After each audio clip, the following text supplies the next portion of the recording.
Meus irmãos, nesta noite nós vamos nos voltar mais uma vez para Amós, livro de Amós, capítulo 5, do verso 1 até o capítulo 6, verso 14.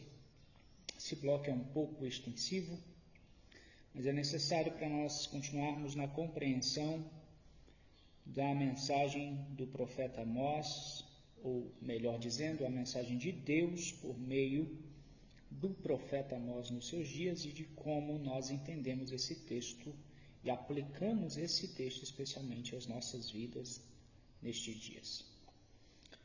Nós vamos ler ele em blocos, não vamos ler o texto todo, então à medida da exposição nós vamos lendo as escrituras, os blocos. Nosso primeiro bloco então agora é do verso 1 até o verso 17 do capítulo 5. Então, Amós 5, 1 ao 6, 14. Leremos então até o verso 17 do capítulo 5 nesse primeiro bloco. Diz assim a palavra de Deus: Ouvi esta palavra que levanto como lamentação sobre vós, ó casa de Israel. Caiu a virgem de Israel, nunca mais tornará a levantar-se. Estendida está na sua terra e não há quem a levante. Porque assim diz o Senhor Deus: a cidade da qual saem 1000 conservará 100, e aquela da qual saem 100 conservará 10 à casa de Israel. Pois assim diz o Senhor à casa de Israel: buscai-me e vivei. Porém não busqueis a Betel, nem venhais a Gilgal, nem passeis a Berseba, porque Gilgal certamente será levada cativa, e Betel será desfeita em nada. Buscai ao Senhor e vivei, para que não irrompa na casa de José como um fogo que a consuma, e não haja em Betel quem o apague. Vós que converteis o juízo em alosna e deitais por terra a justiça, procurai o que faz o 7 estrelo e o Órion, e torna a densa treva manhã, e muda o dia em noite, o que chama as águas do mar e as derrama sobre a terra. Senhor é o seu nome. É ele que faz vir súbita destruição sobre o forte e ruína contra a fortaleza. Aborreceis na porta ao que vos repreende, e abominais o que fala sinceramente. Portanto, visto que pisais o pobre e dele exigis tributo de trigo, não habitareis nas casas de pedras lavadas que tendes edificado, nem bebereis do vinho das vides desejáveis que tendes plantado. Porque seis serem muitas as vossas transgressões e graves os vossos pecados. Afligis o justo, tomais suborno e rejeitais os necessitados na porta. Portanto, o que for prudente guardará então silêncio, porque é tempo mau. Buscai o bem e não o mal, para que vivais, e assim o Senhor, o Deus dos exércitos, será convosco, como dizeis. Aborrecei o mal e amai o bem, estabelecei na porta o juízo. Talvez o Senhor, o Deus dos exércitos, se compadeça do restante de José. Portanto, assim diz o Senhor Deus dos exércitos: em todas as praças haverá pranto, e em todas as ruas dirão: ai, ai, e ao lavrador chamarão para o pranto e para o choro os que sabem prantear. Em todas as vinhas haverá pranto, porque passarei pelo meio de ti, diz o Senhor. Ai de vós que desejais o dia do Senhor. Para que desejais vós o dia do Senhor? É dia de trevas e não de luz. Como se um homem fugisse diante do leão e se encontrasse com ele o urso, ou como se entrando em casa e encostando a mão à parede fosse mordido de uma cobra. Não será, pois, o dia do Senhor trevas e não luz? Não será completa a escuridão, sem nenhuma claridade? Oremos. Bendito Deus, amado Pai, estamos reunidos aqui mais uma vez, em que queremos ouvir mais uma vez a Tua voz por meio da Tua palavra. Sopra sobre nós o Teu Espírito, sobre o Teu povo, e assim como falaste nos dias de Amós, fala também conosco hoje por meio da Tua palavra, nos ensinando e ajudando-nos. Que o nosso coração se volte para Ti. Que o Senhor produza em nós a resposta que o Senhor deseja, buscar ao Senhor para que tenhamos vida. Em nome de Jesus. Amém. Nunca houve tantos evangélicos no Brasil. Nós temos milhares de igrejas e congressos, músicas, pregadores, editoras e eventos. Entretanto, Continuamos vivendo com escândalos financeiros, corrupção, violência doméstica, injustiça, pornografia, mentira e exploração. Amós nos lembraria que Deus não mede a saúde espiritual de um povo pelo tamanho dos templos, mas pelo fruto de justiça. É bom a gente lembrar e fazer um pouco de viagem na história para nós entendermos um pouco mais o contexto. Israel vivia um momento de extrema expansão territorial e riqueza material debaixo do reinado do governo do rei Jeroboão II. Essa bonança econômica, esse tempo de progresso financeiro e expansão territorial permitiu criar uma elite que vivia em um luxo extravagante. Como diz o texto, eles dormiam em camas de marfim, bebendo vinhos finos e taças, e ungindo-se com os melhores óleos. Talvez os melhores óleos aqui fossem entendidos hoje como os melhores perfumes, os perfumes franceses hoje, não? Contudo, essa riqueza era sustentada pela exploração dos pobres, que eram pisados e esmagados por líderes gananciosos. Este bloco de Amós inicia-se com um lamento fúnebre, uma canção de morte. Observe o verso 1 do capítulo 5. Ouvi esta palavra que levanto como lamentação sobre vós, ó casa de Israel. É uma canção de morte sobre uma nação que ainda se achava no auge. Amós utiliza então uma série de oráculos de ai, ou seja, coitado de você, que pena, meu Deus do céu, que será? Para denunciar que o dia do Senhor, que era tão esperado pelo povo, seria um dia, na verdade, de trevas e não de luz como o povo aguardava, por causa da sua hipocrisia nacional. Lembre-se, o povo não apenas confiava na sua própria eleição, como vimos no sermão, na mensagem passada, confiando na sua eleição, como garantindo, olha, nós temos as promessas, nós somos herdeiros dos patriarcas, Deus nos confiou a lei, Deus nos confiou as bênçãos da aliança.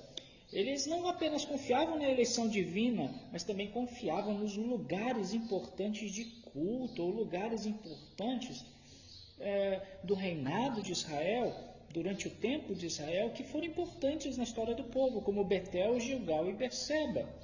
Confiavam nesses lugares como garantia de proteção, acreditando que os seus rituais e os seus sacrifícios comprariam o favor de Deus.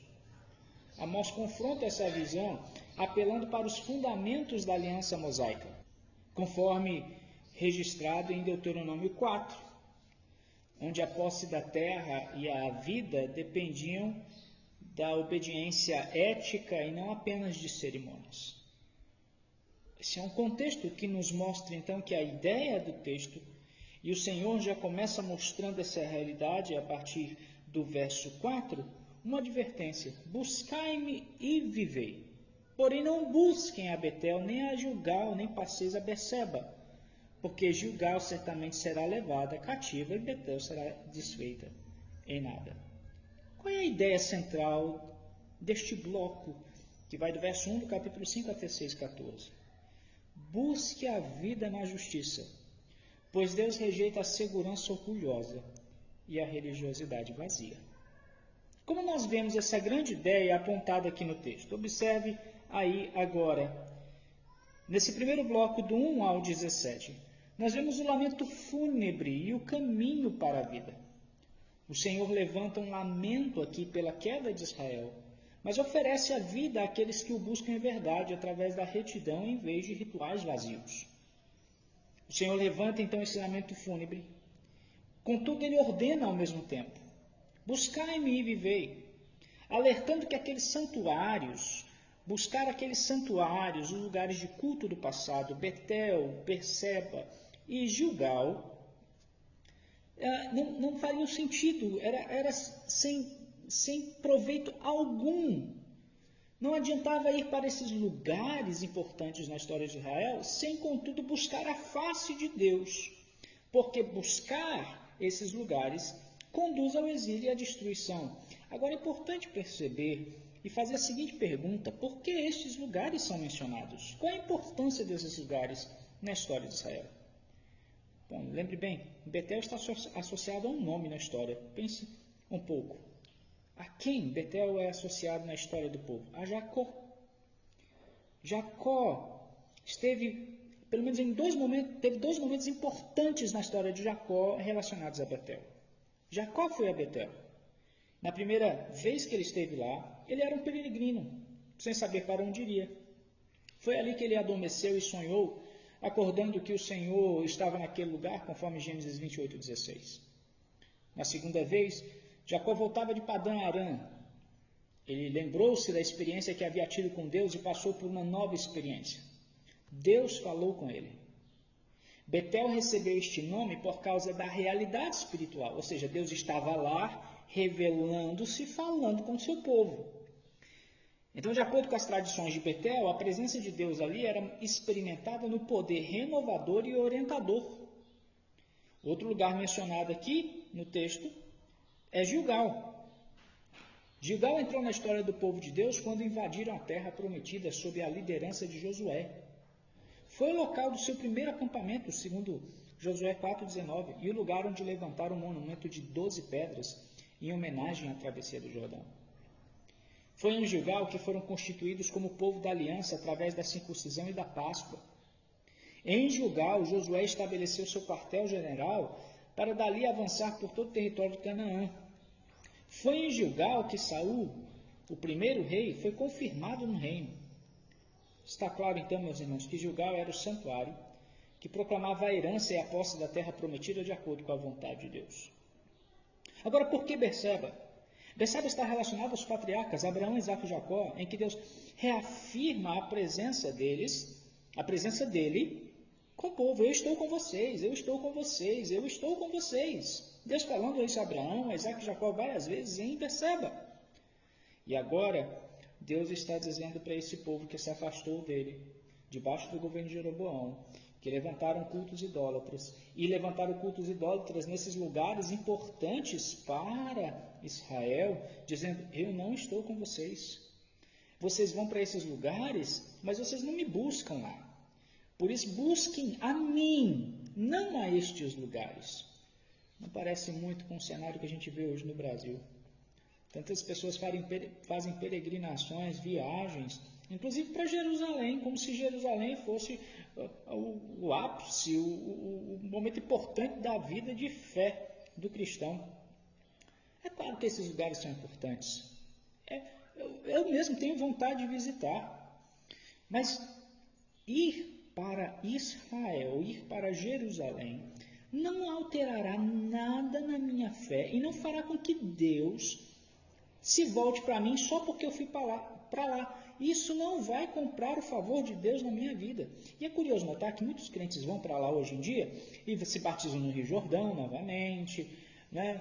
Compram óleo, não sei, do Monte das Oliveiras para se ungir, etc. Como se aquilo fosse a bênção de Deus e estivesse nessas coisas. Como se orar em Israel fosse melhor do que orar na sua casa. As pessoas se preocupam para ir para um monte, orar no monte, em vez de orarem no monte de cobertas da sua casa.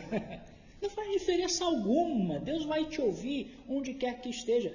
O ponto é, Deus está falando, busquem a mim, não a estes lugares. Então o anúncio de Deus por meio do profeta é alarmante e confrontador nos dias de Amós. O que o povo ouviu aqui, Deus falando a vocês, não busquem a Gilgal, nem a Berseba, nem a Betel, não. Busquem a mim.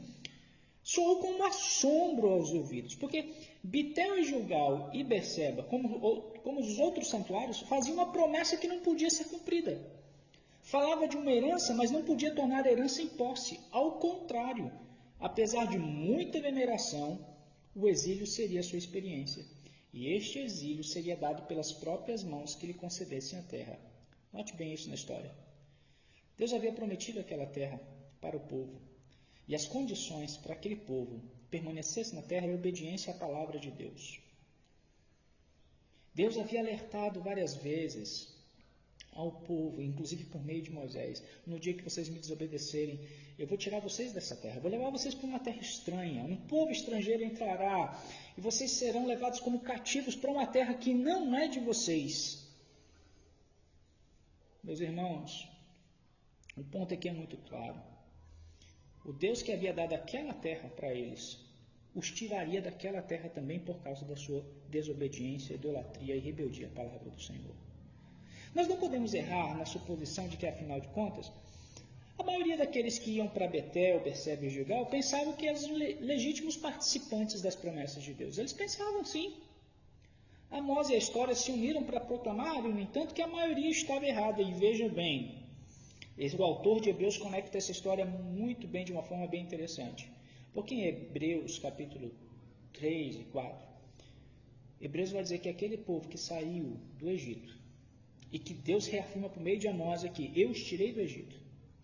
O autor de Hebreus diz que aqueles que pereceram no deserto durante a travessia, que saíram do Egito e estavam indo para Canaã, aqueles que morreram no deserto, morreram por falta de fé. Porque não tinham fé, porque não creram em Deus. Então, no desenrolar dos amargos acontecimentos, eles descobriram que uma coisa é conhecer a promessa, mas outra totalmente diferente é ser herdeiro dela. Nós vivemos em uma cultura que busca experiências espirituais em lugares e ritos, mas ignora a fonte da vida. Como eu mencionei agora a respeito de Israel, essas viagens, viagens espirituais e religiosas para lugares importantes na história do cristianismo. Então as pessoas vivem em busca de experiência, de sentir em lugares, rituais, mas ignora aquele que é a fonte da vida. Como o autor do livro do profeta Jeremias diz, vocês me abandonaram, procuraram cisternas vazias, cisternas cheias de pedra, em vez de buscarem a mim, que sou a fonte da vida. O problema é a morte espiritual mascarada, meus irmãos, por atividades religiosas. A gente assim hoje, na maioria das igrejas, estão seguros nos seus rituais religiosos, estão convictos que porque vão ao culto, vão à igreja, estão convictos que Deus está a favor delas, mas seu coração está morto, seu coração está seco. Não buscam a Deus de verdade, estão buscando rituais, experiências, não existe transformação. Estão mascarando uma atividade, a sua morte espiritual por atividades religiosas. Nós passamos a acreditar que somos vivos por causa da nossa herança, da nossa frequência religiosa. E é curioso notar isso, como Jesus conecta isso em Apocalipse ao escrever as cartas, e aqui a uma das igrejas ele diz para ela, você tem fama de estar viva, mas você está morta. Meus irmãos, o coração aprendeu a confiar em lugares e métodos. Passou a confiar em lugares e ritos, em vez de confiar no Criador que fez o universo. Veja como é que ele cita isso. Ele diz, olha, verso 7, procurai o que faz o 7 estrelas e o Órion. Ele está se referindo a constelações. Procurai aquele que faz, que cria as constelações. Procurai este. E ele diz no final, o Senhor é o seu nome. Procurai aquele que torna a densa treva em manhã e muda dia e noite, o que chama as águas do mar e as derrama sobre a terra, o que é o Senhor da criação. Procurai ele. E aí o problema está estabelecido. Confiar mais nos rituais e encontrar segurança na frequência aos cultos quando o coração já está longe de Deus. Eu lhe pergunto esta noite, este é o teu caso? Será que você está aqui e você está se fiando e tão seguro na sua prática religiosa, mas você está totalmente desconectado de Deus? O teu coração, você está aqui, mas o teu coração está longe do Senhor. Será que este é o teu caso, meu irmão? Meus irmãos, coisa maravilhosa é quando Deus vem até nós em sua graça para nos auxiliar, para nos socorrer. Mas horrível coisa é quando Ele vem com juízo. Como diz as Escrituras, terrível coisa é cair nas mãos do Deus vivo. Meus irmãos, uma nova vida é a primeira evidência de alguém ter tido contato de fé com Deus. Porque onde não há mudanças, nós estamos dizendo que Deus não faz diferença. Ou que o transformador, aquele que transforma, não transformou. Veja que o primeiro sinal de uma pessoa transformada, em contraste com o versículo 10, é que ela ama a voz da lei de Deus. Na situação que as coisas se encontravam, os fiéis voltavam de Betel para o seu antigo modo de proceder em relação à justiça, ao adentrarem dentro das portas da cidade. Ou seja, era uma hipocrisia danada. Eles iam para esses lugares importantes de Israel e estavam lá cultos idólatras e não mudavam nada na sua vida. Quando eles entravam na cidade, nada havia mudado. Eles não eram pessoas diferentes, não eram pessoas melhores. E a evidência de ter se colocado em contato com pessoal, com o Deus que transforma, é que a partir desse contato com Deus, a pessoa anseia ter a sua vida transformada de acordo com os ditames, os princípios e os exemplos da palavra divina.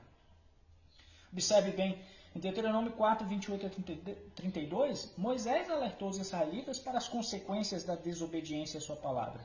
E ele citou a sua própria experiência ao desobedecê-lo, mostrando que a consequência seria a retirada da posse da terra que Deus havia prometido. Moisés só olhou a terra de longe. Moisés alertou o povo sobre a mesma coisa, que se eles se corrompessem e fizessem ídolos para si, seriam eliminados da terra e levados como cativos às nações que os invadiriam.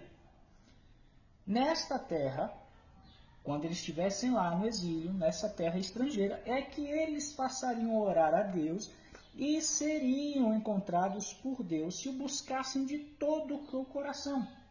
Porque Deus é misericordioso e não se esquece da aliança que fez com o seu povo. Agora veja, em Jeremias 29, versos 12, 13, 14, já é o cenário em que Deus cumpriu a sua palavra de disciplina, onde o povo de Deus já estava no exílio.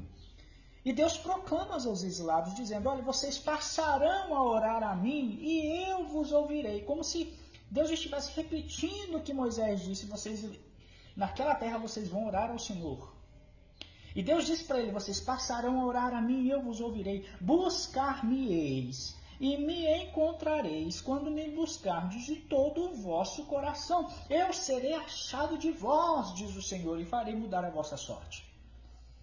Meus irmãos, nós achamos que a nossa obrigação é cumprir o rito em determinado local horário, é estar no culto de oração, é estar na escola bíblica, no culto à noite, enquanto a Bíblia está exigindo, busquem ao Senhor, busque o bem e não o mal em todo e qualquer lugar, é buscar ao Senhor. E a ideia de buscar aqui é exatamente esse desejo intenso de buscar a presença de alguém, a face nesse alguém aqui é o Senhor.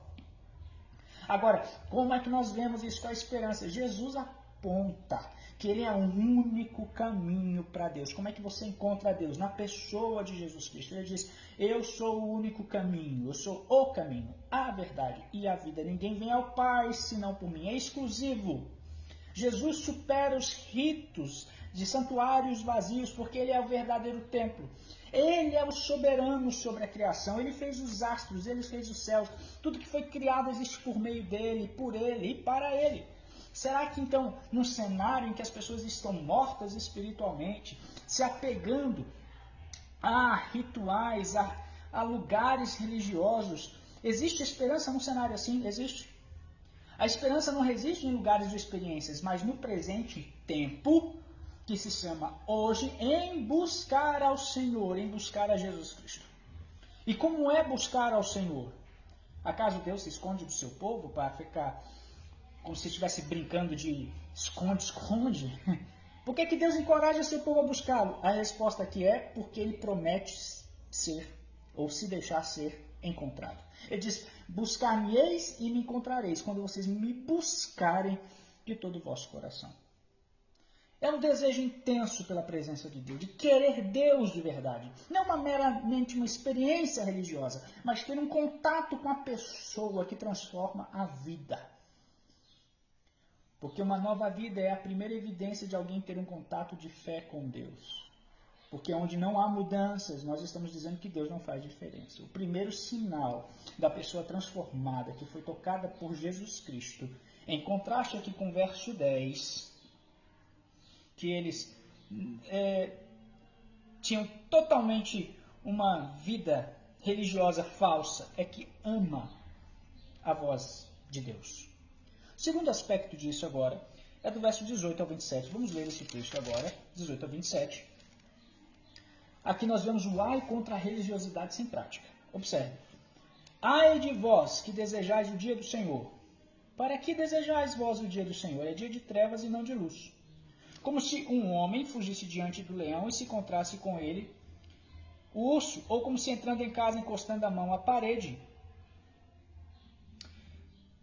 fosse mordido de uma cobra. Não será, pois, o dia do Senhor trevas e não luz? Não será completa a escuridão sem nenhuma claridade? Aborreço, desprezo as vossas festas e as vossas assembleias solenes, não tenho nenhum prazer. E ainda que me ofereçais holocaustos e vossas ofertas de manjares, não me agradarei deles, nem atentarei para as ofertas pacíficas de vossos animais cevados.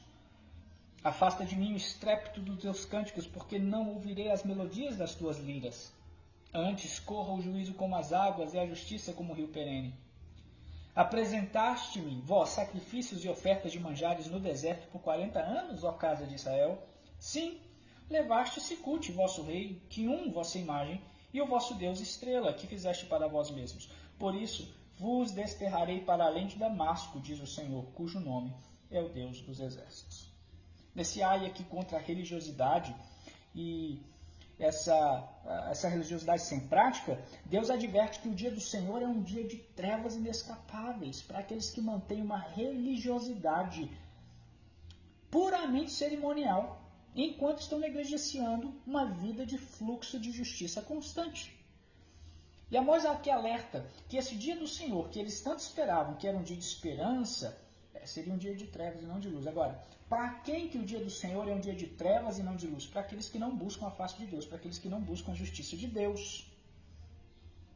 Deus disse para eles, olha, eu desprezo as festas de vocês, as ofertas, os cânticos, quando não há um fluxo constante de justiça e retidão. Ou seja, eles não viviam de acordo com o que Deus requeria deles, de acordo com a palavra. Eles iam para aqueles lugares de culto, faziam o que queriam, achando que estavam celebrando ao Senhor, cultuando ao Senhor, mas o contato com a religiosidade não mudava a sua vida, não transformava a sua vida, não fazia dessas pessoas melhores nos relacionamentos com Deus e com o próximo, e achava que está tudo bem, Deus vai vir ao nosso encontro, vai ser um dia de luz, de alegria, mas não vai ser dia de trevas.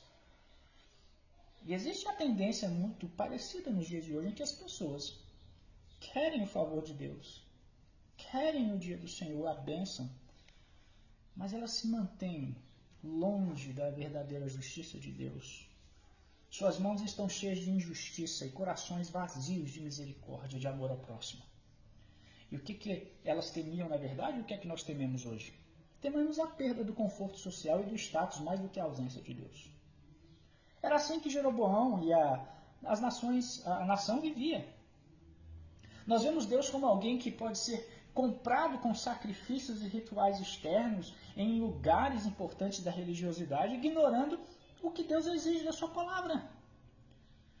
E assim, quando a gente vê o que Deus está nos requerendo, as pessoas, nesse âmbito de querer cultivar a nossa vida de conforto, de crescimento social, de status, de riqueza, as pessoas se tornam obstáculos para nós ou degraus para o lucro.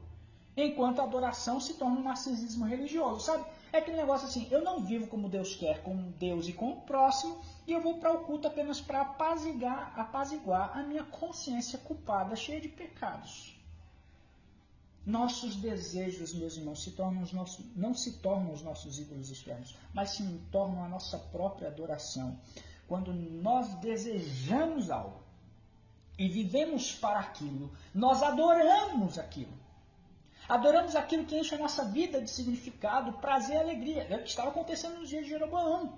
Não era Deus que dava significado, prazer e alegria para a vida daquele povo naquele dia. Era a sua riqueza, o seu luxo. E não que necessariamente luxo, dinheiro, conforto sejam maus em si.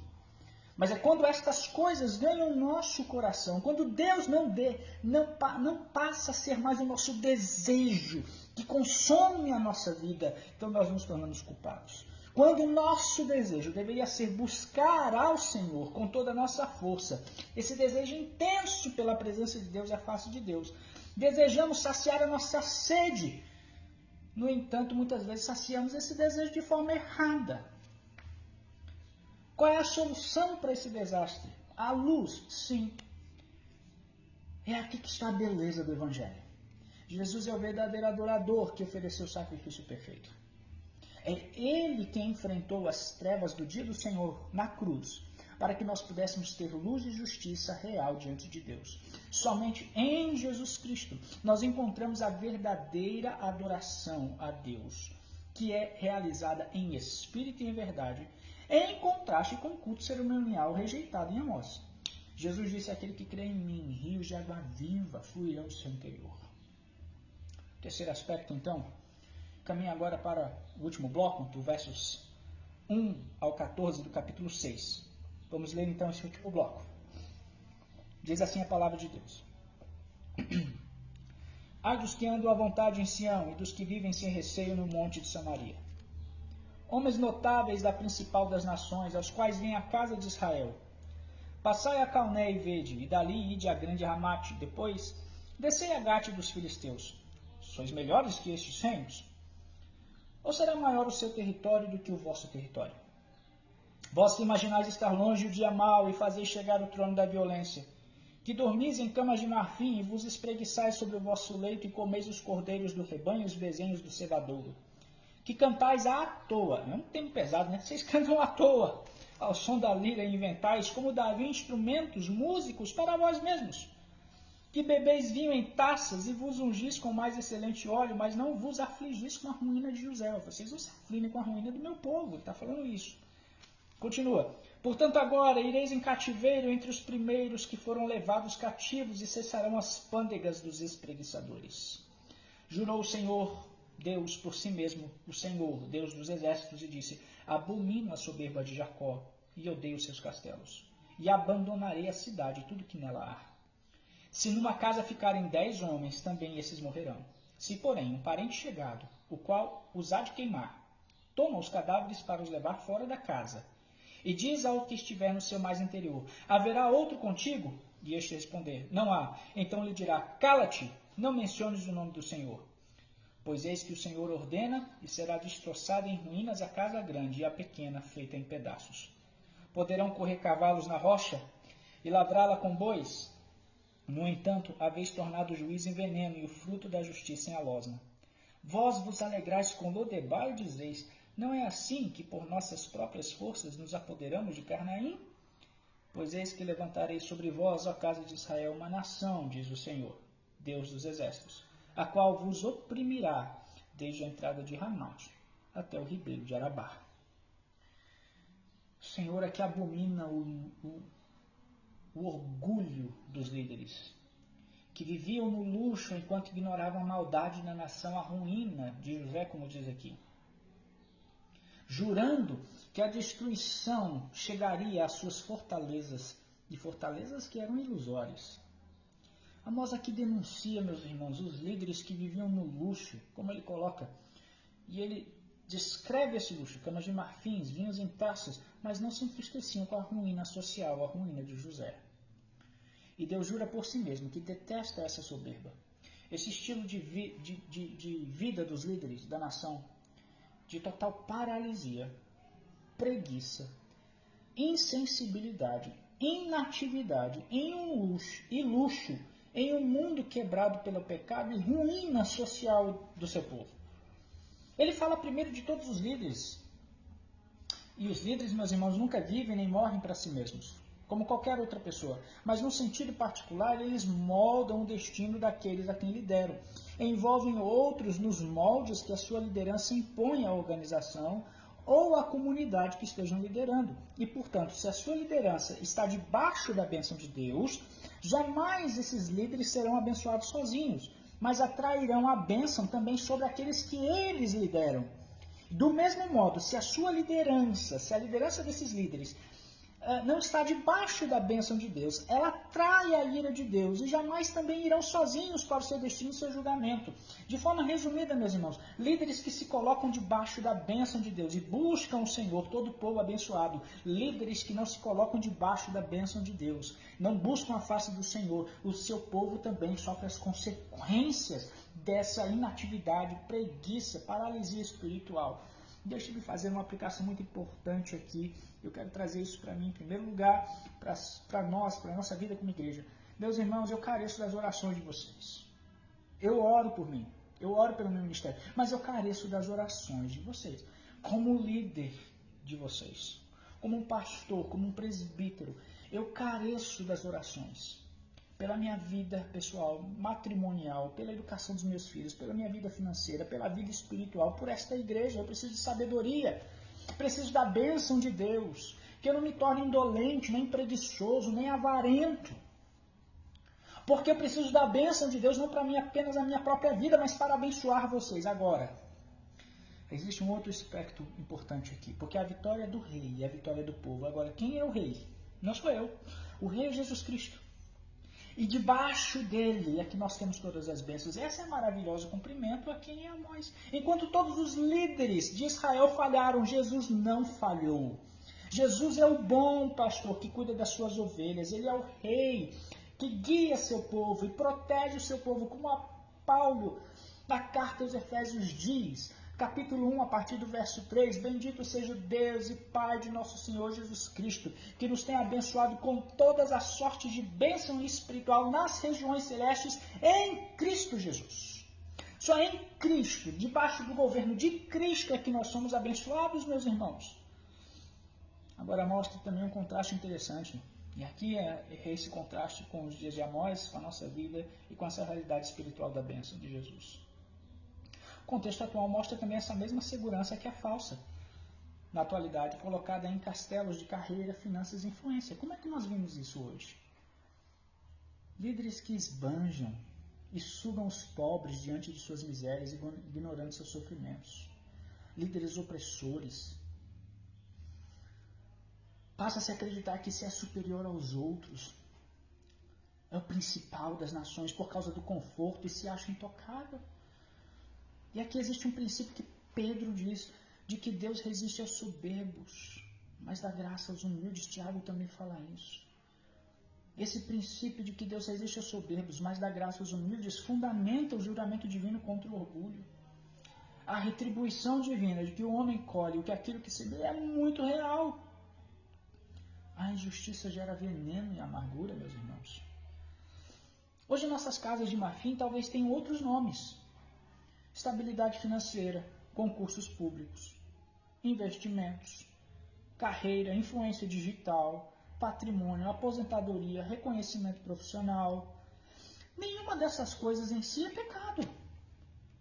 O pecado acontece quando a nossa confiança deixa de estar em Deus e passa a estar nestas fortalezas que são fortalezas ilusórias. A injustiça denunciada por Amós não começa em Brasília, meus irmãos. Ela começa no coração humano, em cada indivíduo. Ela aparece quando nós tratamos pessoas como instrumentos para alcançar os nossos interesses. Ó, que Deus tenha misericórdia de mim e de você. Agora, em Jesus nós vemos o padrão divino que Deus requeria do povo. Jesus, sendo rico, tornou-se pobre por nós.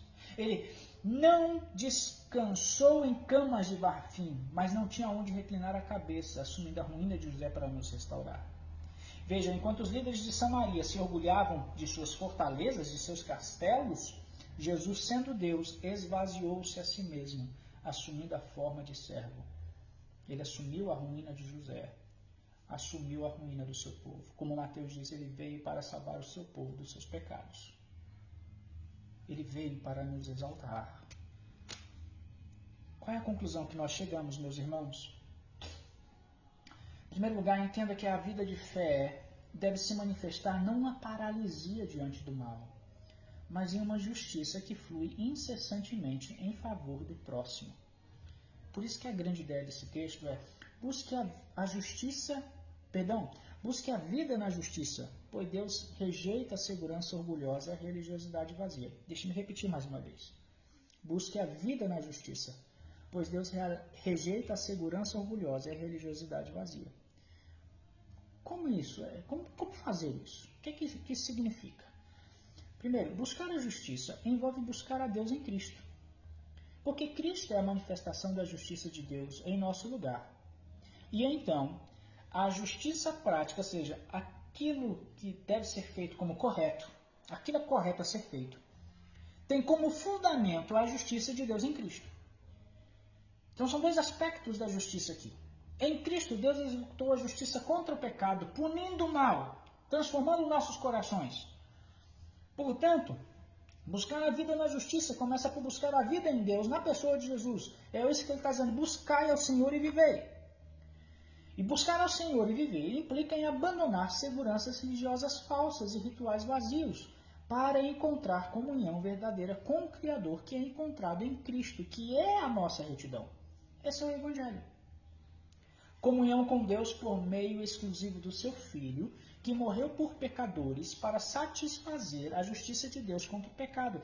E qual é este resultado do Evangelho em nós? Aqui nós vemos agora a diferença. É aqui que nós vemos que a evidência de ter se colocado em contato com Deus transformador é que a partir daí, com a presença de Deus em Cristo, que é a nossa justiça, nós ansiamos por ter uma vida transformada de acordo com os ditames, princípios e exemplos da palavra divina. A esperança do Evangelho de Jesus é que Deus transforma os nossos corações para que a justiça flua de nós como gratidão à salvação recebida e não como um peso cerimonial ou obrigação de alcançar o favor de Deus. Então, sendo alcançado pela justiça de Cristo, eu vivo uma vida agora de devoção e amor a Deus e ao próximo. Eu não fecho os olhos para a necessidade do próximo, para a ruína social, mas eu busco fazer a justiça aqui, neste mundo. Tentar refletir ao mínimo os preceitos do reino de Deus, agora aqui.